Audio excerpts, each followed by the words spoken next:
అస్సలాము అలైకుం వరహ్మతుల్లాహి వబరకాతుహు. ఇన్నల్ హమ్దులిల్లాహి వస్సలాతు వస్సలాము అలా రసూలిల్లాహి వసహ్బిహి అజ్మఈన్. అమ్మా బఅద్. అల్లాహుమ్మ సల్లి అలా ముహమ్మదిన్ వఅలా ఆలి ముహమ్మద్ కమా సల్లైత అలా ఇబ్రాహీమ వఅలా ఆలి ఇబ్రాహీమ ఇన్నక హమీదుం మజీద్. అల్లాహుమ్మ బారిక్ అలా ముహమ్మదిన్ వఅలా ఆలి ముహమ్మద్ కమా బారక్త అలా ఇబ్రాహీమ వఅలా ఆలి ఇబ్రాహీమ ఇన్నక హమీదుం మజీద్. మనము దిల్హజ్ యొక్క మొదటి 10 రోజుల్లో ఉన్నాము. ఇన్షాల్లా 10వ దిల్హజ్ రోజు మనము కుర్బానీ పండుగ ఈదుల్ అజ్హా బక్రీద్ పండుగ చేసుకుంటాము. ఇన్షాల్లా కుర్బానీ స్తోమతుంటే ఇస్తాం కనుక దానికి సంబంధించిన కొన్ని ముఖ్యమైన సందేహాలు మరియు కొన్ని హదీసులు ప్రవక్త వారు ఏం చెప్పారో వాటి గురించి ఇన్షాల్లా ఒక చిన్న సంక్షిప్తంగా మీ ముందు పెడతాను. శక్తి ఉండి కూడా కుర్బానీ చేయని వారి గురించి దైవ ప్రవక్త ముహమ్మద్ సల్లల్లాహు అలైహి వసల్లం వారు ఏమన్నారంటే, ఇబ్నే మాజా 31:23 హదీసులో వస్తుంది, శక్తి స్తోమత ఉండి కూడా కుర్బానీ చేయని వారు మా ఈద్గాహ్కు రాకూడదు అని ముహమ్మద్ సల్లల్లాహు అలైహి వసల్లం వారు హెచ్చరించారనమాట. అంటే ఈద్గాహ్కి శక్తి ఉంది కూడా అంటే ఏంటి, మనకు ఖర్చులు పోగా, ఇంట్లో ఖర్చులు పోగా, మన అవసరాలు తీరిపోగా మిగిలి ఉన్న ధనంతో కుర్బానీ చేయాల్సిన అవసరం ఉందన్నమాట. అది శక్తి ఉండి కూడా అని చెప్పి దాని అర్థము. శక్తి స్తోమత ఉండి కూడా కుర్బానీ చేయని వారు మా ఈద్గాహ్కు రాకూడదు. ఒకవేళ మేక గొర్రెపోతూ కొని అంత స్తోమత లేకపోతే హిస్సాలో కూడా మనము ఇన్షాల్లా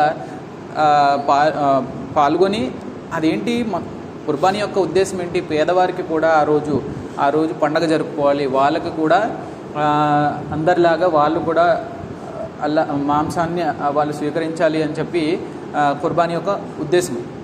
కాబట్టి స్తోమత ఉన్నవారు ఖచ్చితంగా కుర్బానీ చేయాలి. ప్రతి సంవత్సరం ప్రతి ఇంట్లో కుర్బానీ చేయాలా? దానికి జవాబుగా స్తోమత ఉంటే ప్రతి సంవత్సరం ప్రతి ఇంట్లో కుర్బానీ కావాలి అని కూడా దైవ ప్రవక్త ముహమ్మద్ సల్లల్లాహు అలైహి వసల్లం వారు ఆదేశించారు. అబూదావుద్లో 27:88 హదీస్. అంటే మనకి స్తోమత ఉంది, ఈ సంవత్సరం చేసాము కదా అని వచ్చే సంవత్సరం కూడా స్తోమత ఉండి వదిలేయకూడదు. స్తోమత ఉంటే ప్రతి సంవత్సరము ప్రతి ఇంట్లో కూడా కుర్బానీ జరగాలి అని చెప్పి హదీస్లో ఉంది. అయితే ఈ హదీస్ గురించి కొంచెము పండితుల మధ్యలో డిఫరెన్సెస్ ఉన్నాయి. కాకపోతే మనకి తెలిసేది ఏంటంటే, స్తోమత ఉన్నప్పుడు ప్రతి సంవత్సరము ప్రతి ఇంట్లో చేయగలిగిన వారు కుర్బానీ చేయాలి. ఈద్ రోజు ఫజర్ నమాజ్ అయిన వెంటనే కుర్బానీ చేయాలా? కాదు. జవాబులో ఏంటంటే, ఈద్ రోజు ఫజర్ నమాజ్ అయిన వెంటనే కుర్బానీ చేయడం కాదు, ఈద్ నమాజ్ చదివిన తర్వాతే కుర్బానీ ఇవ్వాలి. ఎవరైతే కుర్బానీ ఈద్ నమాజ్ కంటే ముందు ఇచ్చేస్తారో వాళ్ళు కుర్బానీ స్వీకరించబడదు. మళ్ళీ వాళ్ళు కుర్బానీ ఇవ్వాలి అని చెప్పి ప్రవక్త సల్లల్లాహు అలైహి వసల్లం వారు చెప్పారు. పండుగ నమాజ్కు ముందు ఇచ్చే కుర్బానీ చేశారో అది చెల్లదు. బుఖారీలో 7400 హదీస్లో ఉందని. బీదవారికి కుర్బానీ జంతు మాంసమే పంచాలా లేదా కుర్బానీ జంతువులు కూడా ఇవ్వచ్చా అని ఒక సందర్భం అయితే ఏర్పడింది. అందులో కొన్ని సందర్భాల్లో ప్రవక్త సల్లల్లాహు అలైహి వసల్లం వారు బీద సహచరుల్లో కుర్బానీ జంతువులను పంపిణీ చేశారు, వారు వాటిని కుర్బానీ చేయాలని చెప్పి ఆదేశించారు. అంటే ఆ సమయంలో అలా కుదిరింది. ప్రవక్త సల్లల్లాహు అలైహి వసల్లం వారు కొన్ని సందర్భాల్లో కొన్ని జంతువులు, ఆయనకి వచ్చినటువంటి జంతువులు యుద్ధాల్లో కానివ్వండి, ఎవరన్నా వచ్చి ప్రవక్త వారికి గిఫ్ట్ ఇచ్చినటువంటి జంతువులు కానీ ఆయన ఏం చేసేవారంటే, బీదవారైనటువంటి సహాబాల్లో ఆ జంతువులను పంచేసి మీరు ఈ కుర్బానీ ఇవ్వండి అని చెప్పి ప్రవక్త చెప్పారనమాట. కాబట్టి అది కూడా మనకు స్తోమత ఉంటే కనుక అలా చేయడం కూడా సున్నత్ మీద అమలు అవుతుంది. లేదంటే మాంసం పంచిపెట్టడం ఎలాగో మనం చేస్తాం కాబట్టి. బుఖారీలో 2300 హదీస్లో ఇది ఉందన్నమాట. కాబట్టి స్తోమత గలవారు అప్పుడప్పుడు బీదవారికి జంతువులను పంచి ఆ బీదవారు కూడా కుర్బానీ చేసుకునేలా సహాయపడాలి.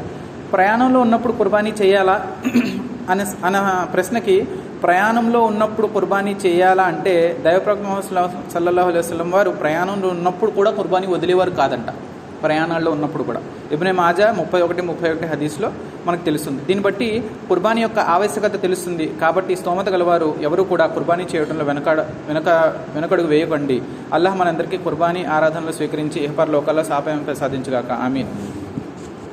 రబ్బనా ఆతినా ఫిద్ దునియా హసనతం వఫిల్ ఆఖిరతి హసనతం వఖినా అజాబన్